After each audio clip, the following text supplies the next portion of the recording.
Good afternoon, EFD squad, and welcome to Transfer Preview, where we've handpicked what could be the best, biggest, most shocking movers and shakers from the January transfer window, you lucky devils.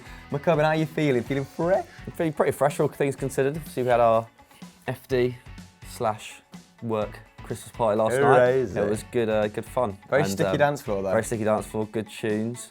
And good dancing, that was the main thing. I'm sure you all saw it in the Instas, but we may as well get into the actual We may as well. Who's first? The first one we've got is Callum Wilson to Chelsea, which has been getting touted more and more over the last few weeks, I feel we've seen a lot of this. It's mainly after Gianfranco Zola, obviously the Chelsea assistant manager, has been quoted saying that they are interested in the 26-year-old Bournemouth striker. And yeah, it's kind of not too surprising. He's had a very good season, hasn't he? Yes. 10 goals in 19 games for club and country this season. Obviously, he scored in his England debut against the USA last month. And Zola also said that he's sure that there are a lot of other clubs who would be interested in him as well.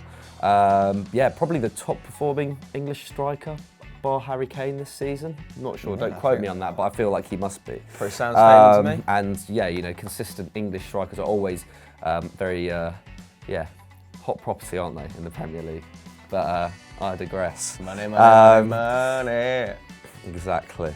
Eddie Howe obviously is trying to play this down a bit. Obviously, he wants to keep hold of his man. He said that Callum has always been mature, nothing new, which, you know, is kind of fair enough. You know, he's helped him through, you know, a couple of quite bad injuries and whatnot. You know, he's been talented for some time.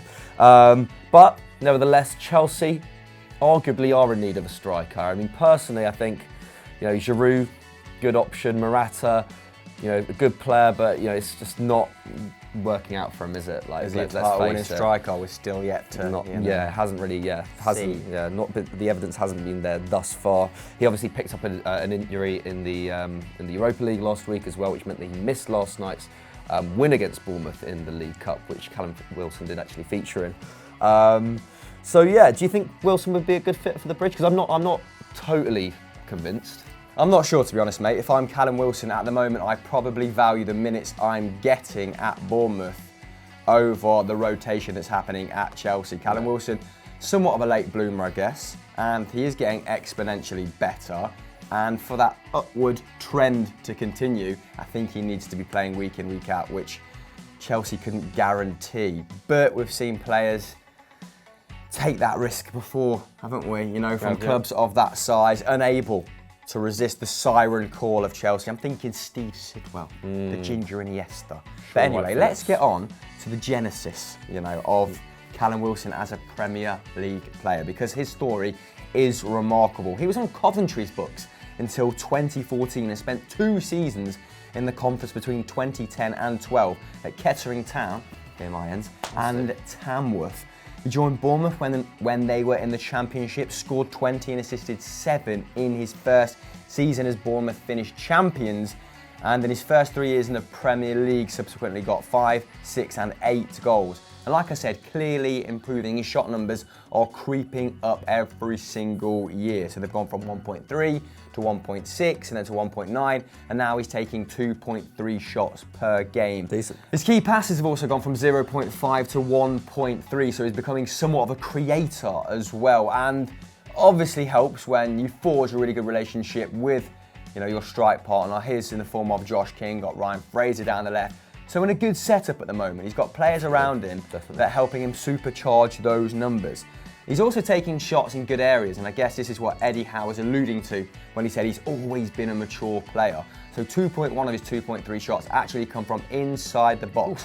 So good shot location, which, I mean, the volume isn't massive for a striker, but I suppose Bournemouth are generally going to take less shots than the top 7, 8 teams in the Premier League. So if he went to Chelsea, maybe he would be able to generate 3, 4 shots a game. But either way, taking them in good areas, and managers who are at clubs that are probably the next step up from Bournemouth could be regarded as the next step up. So Chelsea definitely, but maybe even an Everton, a Leicester might be looking at that and thinking, okay, we can probably squeeze a bit more out of this guy.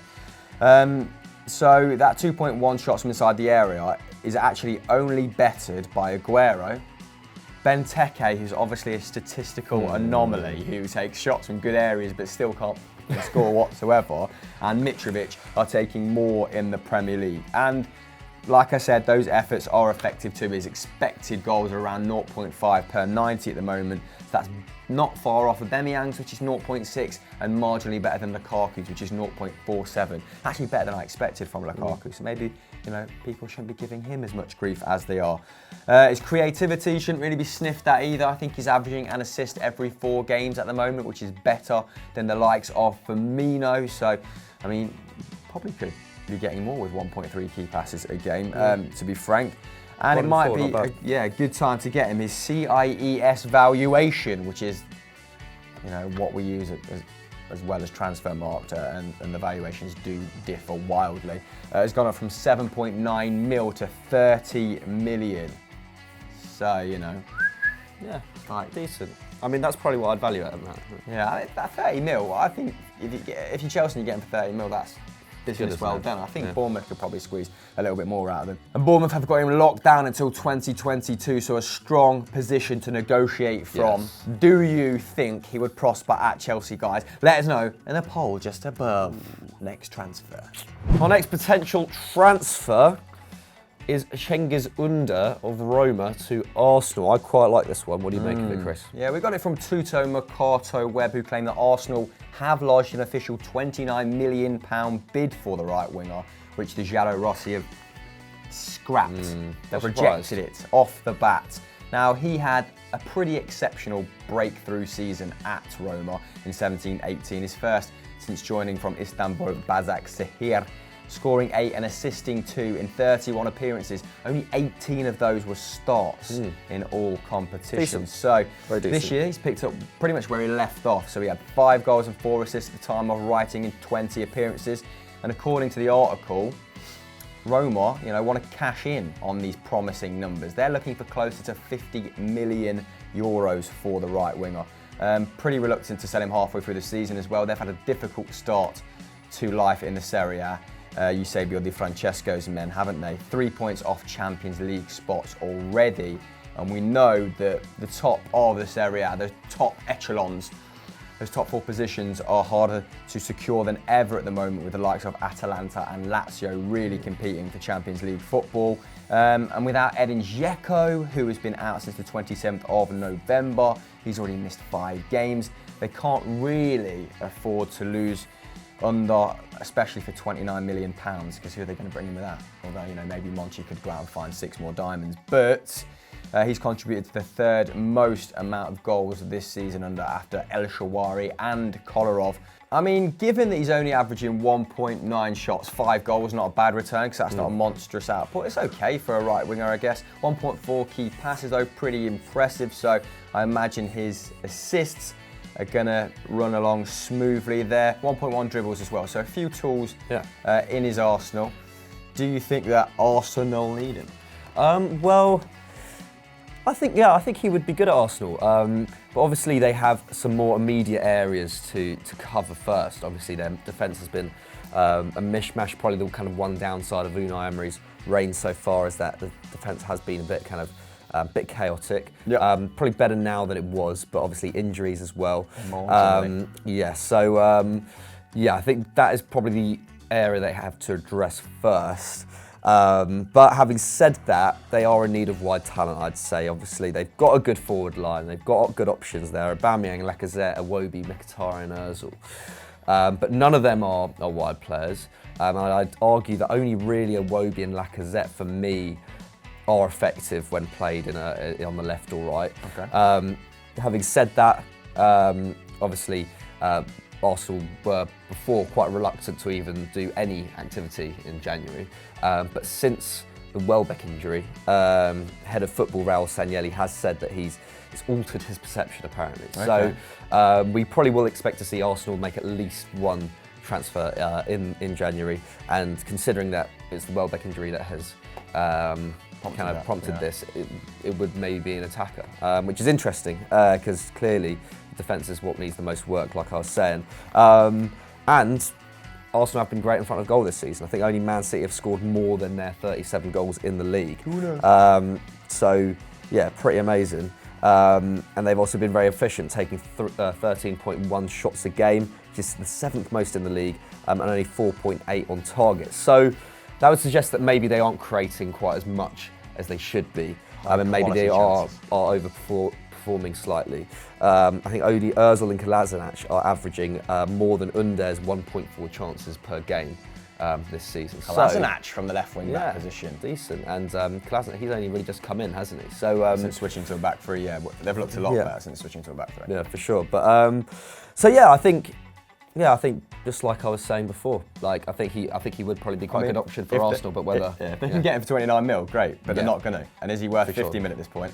Probably not. So maybe not. I don't know. I think I'd give it a year though. He could be worth at least that. You know what I mean? Just another 6 months of really impressive. Yeah. And if he does actually improve at the rate that he currently is, then I mean they've got him and Justin Kluivert on either wing is that's a pretty bountiful attack, isn't it? But I suppose the question is he worth 50 million to Arsenal at this point, and could that money be better spent elsewhere? What do you guys think? Let us know in the comments below. Moving on to our third transfer.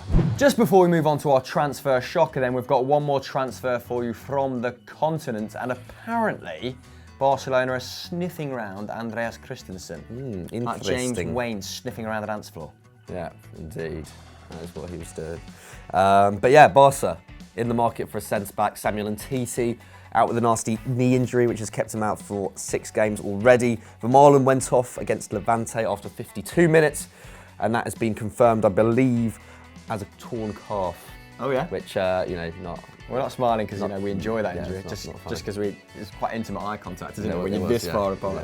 There was a moment there. There was a moment. But yeah, so Vermaelen's out for 4 weeks as well. Obviously, we know about his kind of proneness, is that a word? But to injury in general. So you've got PK and Longley as their only centre-backs at the moment, which is fine. It is fine, but not ideal. Not ideal. And they've been very suspect defensively at the start of the season. Yeah, they have. More so than ever. And PK kind of has kind of had the flack of the Barca crowd in general, more so than usual. But yeah, so they are preparing to dip into the market next month. Valverde's already come out and said that he's happy to work with the options that he has defensively. Obviously, he love Ntisi to come back quickly, but yeah, he said he's kind of happy to work with what he's got. But I think really he would probably take another centre back, and I think Christensen it would be a good option for them, especially considering he's not getting any game time at Chelsea at the moment. Obviously, had a really good breakout season under Conte last year. Was a real favourite of the Italian manager. I think he got about 27 Premier League games, 40 in all comps last year, which is very decent for such a young defender, 22 years old still. But obviously Sarri, he's only played 1 Premier League game under Sarri, 2 League Cup appearances, has played in all the Europa League fixtures, to be fair, but clearly not in his long-term plans, it would seem. So yeah, this is a loan move that's being touted mainly, which would be good for Chelsea, obviously, so they get to keep hold of their man. But yeah, what do you reckon, Chris? I think that'd be quite favourable terms for Barcelona. So here's a quick fix to your defensive problem. I can't see Chelsea really going in for this, to be honest. It only benefits them in that he's not leaving permanently. But if Sarri doesn't rate him, and we know that Sarri's very reluctant to change his system, change his personnel, then surely just sell him. But he's the perfect player to have on the bench at the moment, because who else can step in the way that Christensen could if they lost Luiz, if they lost Rudiger, who've been great at the start of this season. Luiz has had his moments, but still been great in general. And this is the polar opposite from another move they've been touted to make Barcelona in a big money signing in Matthijs de Ligt from Ajax. So 6-month loan deal, which is pretty favourable to them and makes no sense in Chelsea's regard, or spending 75, 80 million pounds. You never really know with Barcelona, do you? Probably both as feasible as one another at this point, although I would say that signing de Ligt makes more sense in my head than Chelsea allowing this to happen. Chelsea have got 33-year-old Gary Cahill on the bench as their defensive reinforcements. He'll likely be sold in the next 6 months and wouldn't be a bad pickup for a Southampton, a Fulham, a lower team down in the Premier League. And David Luiz is yet to sign a contract extension. His deal expires in June. He's 32, so why allow a 22-year-old asset who has proved he can be excellent at this level to disappear for 6 months to help out, another elite club in Europe with their defensive shortcomings? Not sure. So to me, it doesn't make a whole lot of sense. But let's just hypothesise, would he be a good fit anyway? He's only played limited minutes in 18-19, so his output is kind of plateaued somewhat. It's just 6 appearances in the Europa League, like you said. Chelsea have conceded 3 goals in that time. In the Europa League, he's averaging around 80 passes a game, which is actually the 6th best in the competition. We know that he's very comfortable and adept distributor, don't we? He actually has a pass accuracy of around 94% at the moment. That's the 13th best in the Europa League. Very good. Dougie's really been through the ring again, these stats, so I really hope you appreciate them. I mean, last season, McCubbin, embrace yourself for this absolute nugget. He had the best pass accuracy in the Premier League, baby. Whoop, whoop. And that is the sort of stuff that I would imagine Sarri would lap up. So I'm not sure why he's been so reluctant to play him. Rudiger and Luiz, like we said, have been very good. And I'm not convinced how keen Christensen would be to go off to Barcelona for the short term, because when he returns, inevitably after Umtiti returns from injury, and when Lenglet's bedded better into the side, he's not going to be first choice at Barcelona. So he's not playing to win a move there. He's a stopgap. So if you're trying to win your position back in the Chelsea starting lineup, the worst thing you could do is disappear and become a rotation player at another top-level club. So it'd be interesting to see if this one happens, if they move forward on it, but I don't think this would be a great move for him. What do you guys think? Let us know in the comments below. As always, let us know on Twitter too, maybe even Instagram, But we're moving on to our transfer shocker, McCubbin, and no shock, it's Manchester United. Ooh, yeah. So like you said there, Chris, Man United for our transfer shocker. Bit of just a kind of overview of what's next for Man United, really, isn't it?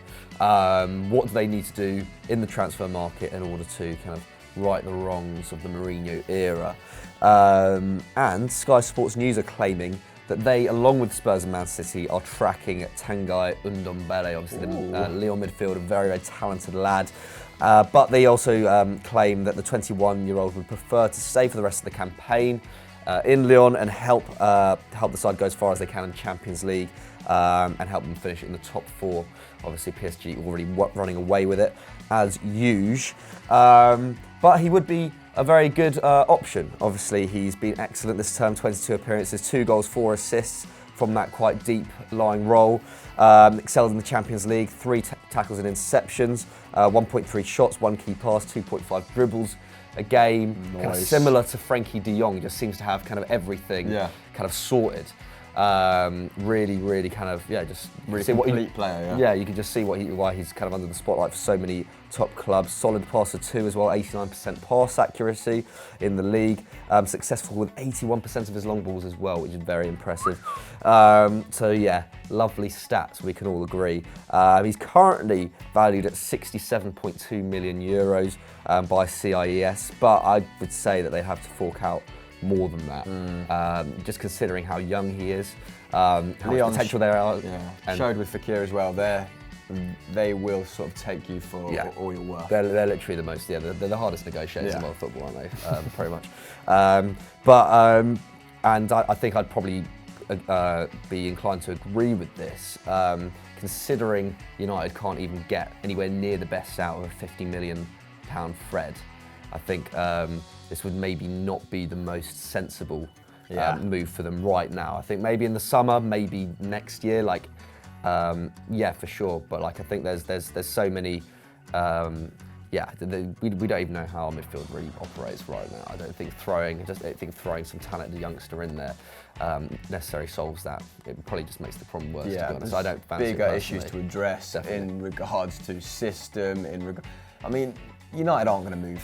I mean, this is why it's a no shocker. They're not going to move for a £70 million player with Ole Gunnar Solskjaer at the helm, aren't they? Definitely. It's going to be a case of damage limitation, doing the best with what you've got, and hopefully, qualifying for at least Europa League football.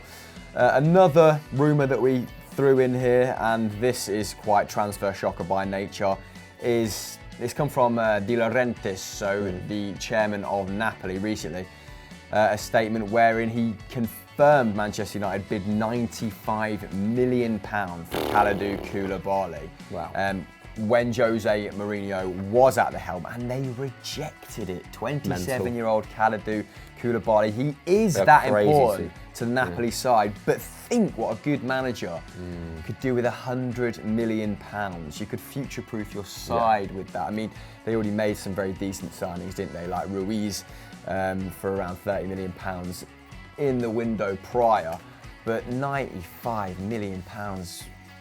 I think you've got to take that for Definitely. You're never going to get that price He's an again. exceptional Or player. any of your players. And I think he would have made a difference to United. It's hard to say how big a difference because, again, it isn't just down to the ability of the individual. You didn't have a coherent system. You were playing 3 at the back, 4 at the back.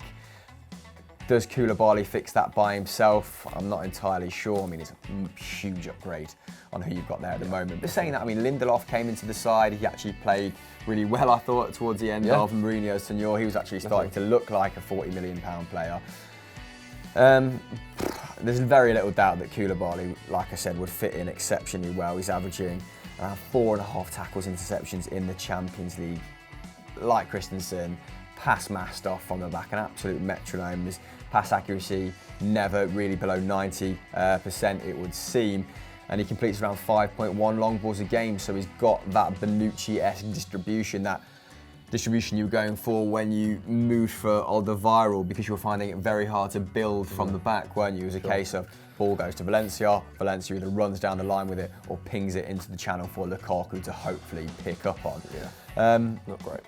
And I suppose it's obvious as to why Mourinho is a fan, because he's a very physical player as well, and we've seen it with Van Dijk, him coming in, and Liverpool maybe suffered at the hands of sides that deployed the deep block last season and pinged it long and caught, you know, slower defenders like Lovren, Matip on their back foot, let's say. Kalidou Koulibaly winning around 60% of his aerial duels and 83% of his tackles so far this season. It seems unlikely, though, that he probably personally would swap second place Napoli at this point for 6th place Man United. Like you said, in complete disarray, similar to Ndombele. Why does a player move to United at the moment when the club's just in turmoil behind the scenes? I think the best bet for United is to shift some deadwood. If you can do that in January, great, because we know that clubs are much more desperate in this window. They'll probably overpay for the likes of Jones, Valencia. I mean, Young's not going anywhere, is he? He's club captain. Darmian and Pereira, moves for them have seemed on the cards. Maybe less so with Solskjaer coming in. He might entrust Pereira in that defensive midfield role a little bit more.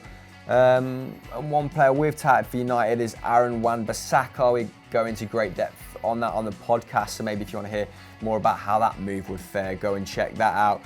And potential left-back target, they've also got Teo Hernandez down the media at large as a potential Manchester United move, but I think full-back is probably not your top priority. Not overly pressing. I mean, long term. He's not having a great time of it at Real Madrid, is he? They're pretty stocked for fullbacks at the moment. So yeah, kind of a little insight as to the problems Manchester United are facing, the players they've been linked with. It's not going to happen. That's why we put them in a transfer shocker. But Manchester United fans, who do you move in? Who do you get out? Let us know in the comments below. That is it. That is our transfer preview. Indeed. It's the first shoot we had to do this morning. Had to blow out the cobwebs, didn't we, mate? We did. I've got another 3 shoots. My head is just swimming Don't in envy cheap lager.